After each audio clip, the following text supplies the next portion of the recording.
जय माता दी।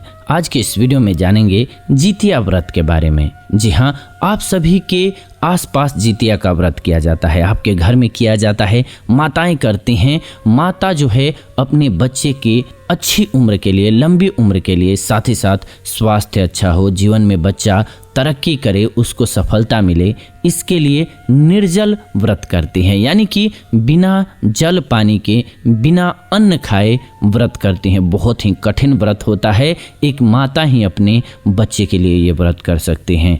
आप, हम और जो भी माँ हैं बनी हुई, उनकी भी माताएं उनके लिए करती हैं। खास बात तो ये है कि जो आज माँ बन जाते हैं वो अपने बच्चे के लिए कर रही हैं और उनकी माँ उनके लिए कर रही होती हैं। तो ये बहुत ही खास याद होती है। आपको जितिया के बारे में कोई खास याद हो कि उस दिन कुछ होता है आपके घर में, तो हमें कमेंट करके ज़रूर बताइएगा। और अपनी माँ से प्रेम करते हैं तो एक बार कमेंट में माँ ज़रूर लिख दीजिएगा। जितिया का व्रत कब है 2024 में, ये मैं आपको इस वीडियो में बताने वाला हूँ। साथ ही साथ नहाए खाए का कब मुहूर्त है, नहाए खाए कब करना है और पारण कब करना है, ये भी आपको बताऊंगा। बहुत ही खास ये एपिसोड है, इसलिए वीडियो को अंत तक जरूर देखिएगा। कमेंट में माँ लिख दीजिए। आपको साथ ही साथ इस व्रत की कथा सुनाऊंगा। कथा सुने बगैर ये पर्व यानी कि त्यौहार जितिया का कभी भी संपन्न नहीं होता है। कहीं पर इसको जीवित पुत्रिका कहा जाता है, कहीं पर इसे जितिया व्रत कहा जाता है। आपके एरिया में क्या कहा जाता है, आप सभी हमें कमेंट करके ज़रूर बताइएगा। सबसे पहले जान लेते हैं इसके शुभ मुहूर्त के बारे में। 2024 में कब है जितिया व्रत? 24 सितंबर दिन मंगलवार को नहाए खाए से स्टार्ट हो जाएगा। यानी कि नहाए खाए क्या होता है, शाम को घर की साफ सफाई करना है अच्छे से, इसके बाद स्नान ध्यान करना है आपको,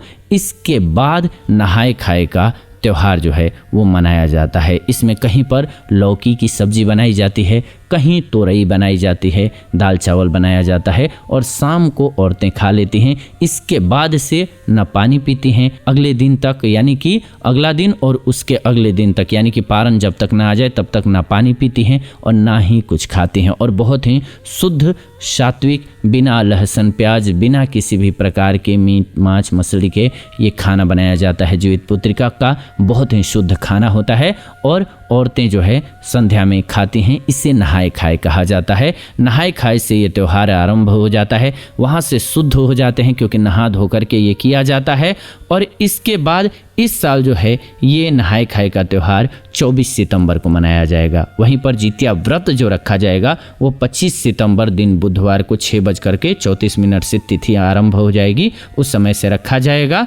और आप 26 सितंबर के दिन 8:08 पर समाप्त होने के बाद ही पारण कर सकेंगे। जी हाँ, 8:10 के बाद पारण करना बहुत ही शुभ रहेगा। 26 सितंबर के दिन जितिया का पारण किया जाएगा। ये बहुत ही पावन त्यौहार होता है। इसमें क्या क्या सामान लगता है ये भी बहुत ही इम्पोर्टेंट होता है। आप सभी सामग्री भी इसके इकट्ठे कर सकते हैं और कर सकते हैं। इसमें लगता है कुश से बने हुए जिमुत वाहन जी की मूर्ति, जिनकी पूजा किया जाता है वो कुश से बनाया जाता है। जिमुत वाहन देवता को मिट्टी से चिल और सियारिन की मूर्ति बना दी जाती है। अक्षत जो कि हर पूजा में लगता है वो लगेगा। मीठा आपको जो श्रद्धा हो वो रख लीजिएगा। फल रख लीजिएगा। धूप, दीप, घी, श्रृंगार का सामान रख लीजिएगा। दुर्वा घास की यानी कि दूब घास की माला बना लीजिएगा।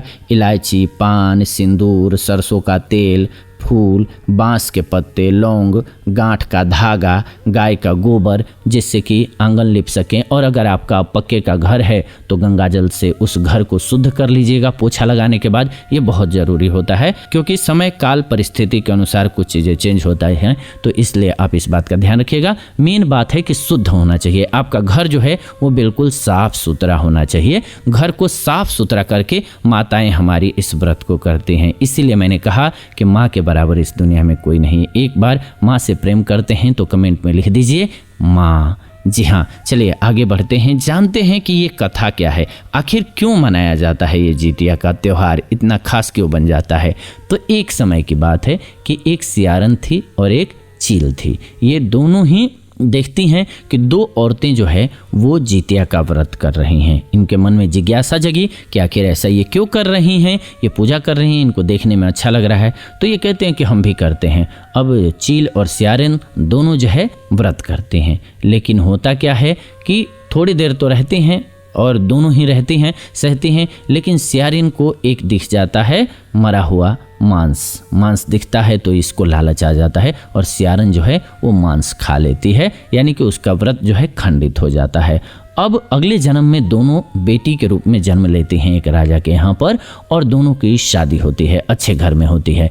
अच्छे घर में शादी होने के बाद क्या होता है कि जब चील को जो भी बच्चा होता है वो जीता है, यानी कि 7 बच्चे हो जाते हैं एक एक करके और वो सभी जिंदा रहते हैं। लेकिन सियारिन जिसका व्रत खंडित हो गया था उसके बच्चे होते ही मर जाते हैं। वो बहुत दुखी रहती है, दुखी रहते रहते चिड़चिड़ी भी हो जाती है और उसको अब जलन भी होने लगती है अपनी बहन से, तो उसके बच्चों को जान से मार देती है, जान से मार करके सो जाती है। लेकिन अगले सुबह जग करके देखती है तो वो बच्चे खेल रहे हैं, क्योंकि जीमूत वाहन देवता ने उन बच्चों को जिला दिया था, सर जोड़ दिया था जो इसने काट दिया।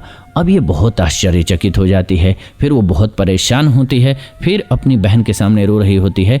तभी बताती है चील कि देखो पिछले जन्म में तुम सियारिन थी, मैं चील थी, और हुआ क्या कि व्रत रखा था हम दोनों ने साथ में, लेकिन तुमने मांस का भक्षण कर लिया था, इस वजह से तुम्हारा व्रत खंडित हो गया था, इसीलिए बच्चे जीवित नहीं रहते हैं। तो तुम जितिया व्रत को पूरे श्रद्धा और मन के साथ करो, तुम्हारे बच्चे भी जीवित रहेंगे। इसके बाद सियारिन जो है जितिया का व्रत करने लगती है और जीमूत वाहन देवता के सामने हाथ जोड़ करके निवेदन करती है, हे देवता, हमसे जो भी जाने अनजाने में गलती हुई हो उसको क्षमा करें और हमारे बच्चों को दीर्घायु दें, लंबी उम्र दें और बच्चे हमारे स्वस्थ रहें।